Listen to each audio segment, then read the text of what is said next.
Eu vou conversar com o Dr. Evaldo Stanislau Afonso de Araújo, que é médico infectologista, chefe da infectologia do Hospital Ana Costa, é do Corpo Clínico do Hospital das Clínicas e também pesquisador da USP, trabalha principalmente com hepatites, mas como todo médico infectologista, vai falar um pouquinho sobre tudo, porque a área é bem abrangente, desde da infectologia dentro dos hospitais, o que acontece, as infecções que acontecem dentro dos hospitais, até os problemas que as pessoas adquirem pegando um do outro. Por isso a gente escolheu um tema assim, bem importante, que é a hepatite, que o público não tem muito conhecimento, né, doutor? As pessoas estão acostumadas a falar de hepatite, conhecem a hepatite no geral?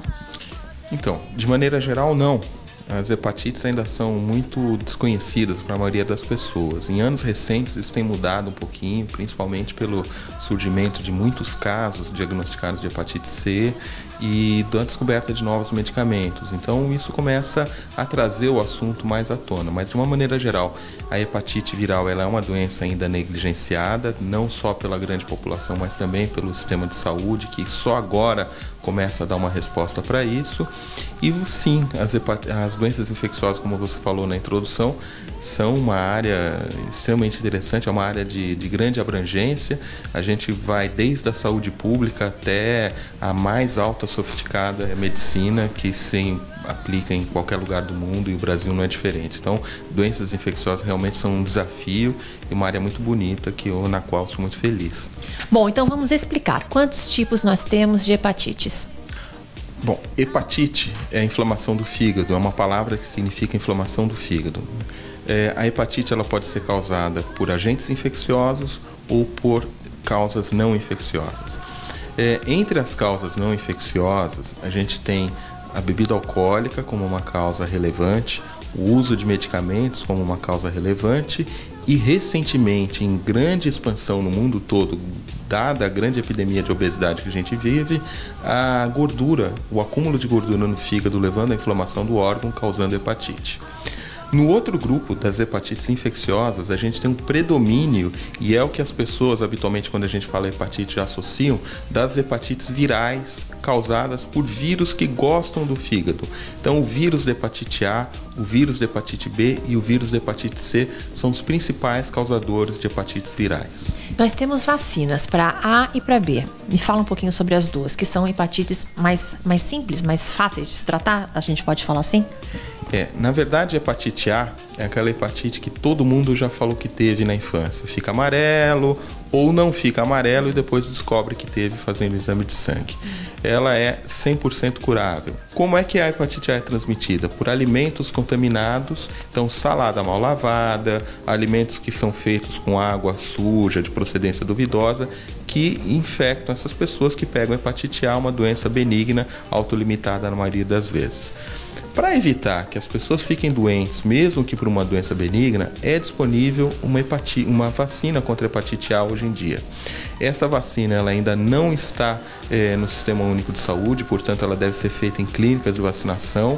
Tem um custo, que é um custo pequeno, não é um custo grande, e confere proteção para a vida inteira. A partir de que idade a gente pode tomar vacina de hepatite A?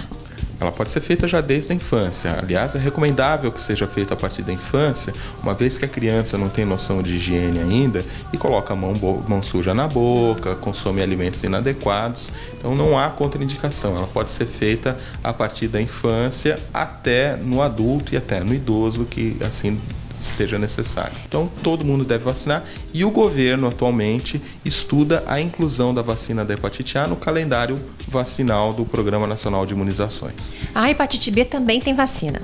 Então essa já é uma hepatite diferente. É uma hepatite que ela tem uma importância grande.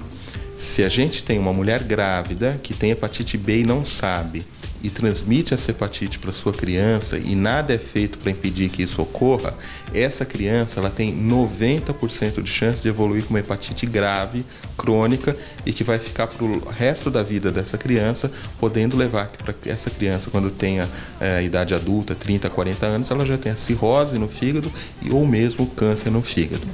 Esse é um mecanismo muito comum em países da Ásia, onde a prevalência da hepatite B é grande.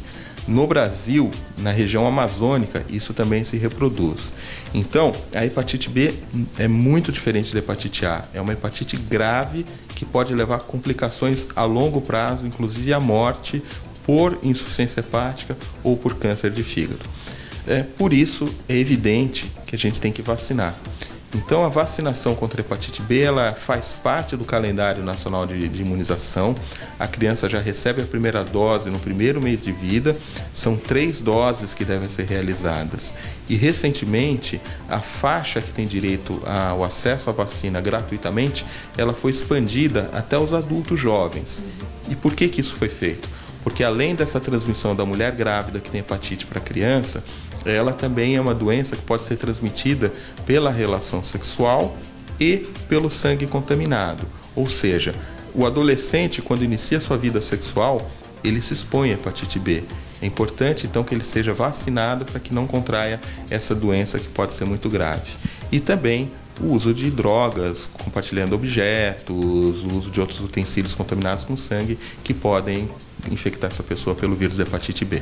Agora, algo que a gente já ouve falar bastante, mas que é bom lembrar. Então, até os artigos de manicure, alicates, dentista, tudo isso é um lugar para você manter sempre o olho bem aberto, que se você compartilhar o seu alicate de unha, você pode pegar a hepatite B. E nesse sentido, é bom a gente enfatizar que Santos tem uma lição para o Brasil e que foi um modelo exportado, né? Nós tivemos a oportunidade de, há alguns anos, junto com alguns pacientes, fundarmos uma ONG chamada Grupo Esperança, que divulga as questões relacionadas a hepatites virais e que luta pelos direitos dos pacientes. Ao longo de mais de 10 anos de atuação, a gente vem brigando e Santos, a exemplo do que fez com a AIDS, foi vanguarda em vários desses procedimentos. E uma coisa pitoresca é essa questão das manicures. Por iniciativa do Grupo Esperança, Santos criou uma lei que obriga, então, que as manicures sejam informadas, que o material aqui seja adequadamente esterilizado. É uma lei que chama-se Tá na Lei, Tá Beleza, e todos os salões de beleza, então, eles sofrem uma fiscalização sanitária, mas que não é uma fiscalização apenas pura e simplesmente a fiscalização, é acompanhada desse trabalho de educação da profissional, de ensinar como que se faz a correta esterilização desse instrumental, e foi muito simpático, e tão simpático que foi exportado esse modelo para o resto do Brasil. Hoje várias cidades têm esse tipo de iniciativa. A hepatite B é curável ou você vai levá-la como a hepatite C durante muitos anos? Depende. Se a pessoa entra em contato com o vírus da hepatite B e consegue eliminar no início, até 6 meses, ela está curada contra a hepatite B. Ela vai ter algumas restrições. Por exemplo, ela não pode doar sangue, mas ela pode ter uma vida de outra maneira normal. Quando a pessoa se torna um portador crônico da hepatite B, essa pessoa ela não tem cura. O vírus da hepatite B é muito complexo a gente explicar isso, mas ele tem algumas características com que fazem que ele fique na pessoa portadora para o resto da vida. Aí algumas pessoas vão conviver com essa situação e nós vamos poder tratar e acompanhar essas pessoas apenas em situações excepcionais, e outras precisarão do tratamento. Quem é que precisa do tratamento? Então, quem já tem uma doença hepática avançada, quem tem o fígado muito doente, ou pessoas que têm alguma outra doença que diminua a sua defesa, por exemplo, pessoas que fazem tratamento de câncer, pessoas que já têm infecção pelo HIV, qualquer outra condição que diminua a sua capacidade de defesa. E tratando, poderão ficar, eu não diria o termo curados, mas controladas e muito bem controladas. Agora, dá pra gente dizer que a hepatite C é a mais perigosa, causa mais danos? Sem dúvida nenhuma. A hepatite C é a hepatite mais importante, na nossa opinião, e na opinião dos estudiosos de hepatites virais. E por quê? Primeiro que ela foi descoberta há muito pouco tempo. O vírus da hepatite C ele foi descoberto apenas em 1989. Os exames para a detecção do vírus foram disponibilizados a partir de 1990. E o sangue passou a ser obrigatoriamente testado para a detecção desse vírus apenas a partir de 1992 e 93. Ou seja, todas as pessoas que tomaram transfusão de sangue antes de 1993 têm risco de ter pego hepatite C.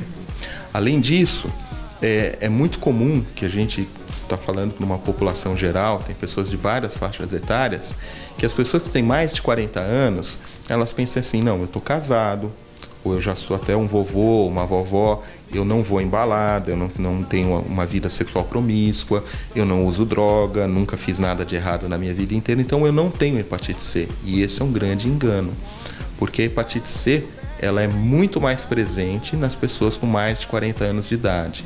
E nos mais de 55 anos de idade, ela é ainda mais presente. Isso se explica exatamente pelo que eu estava contando.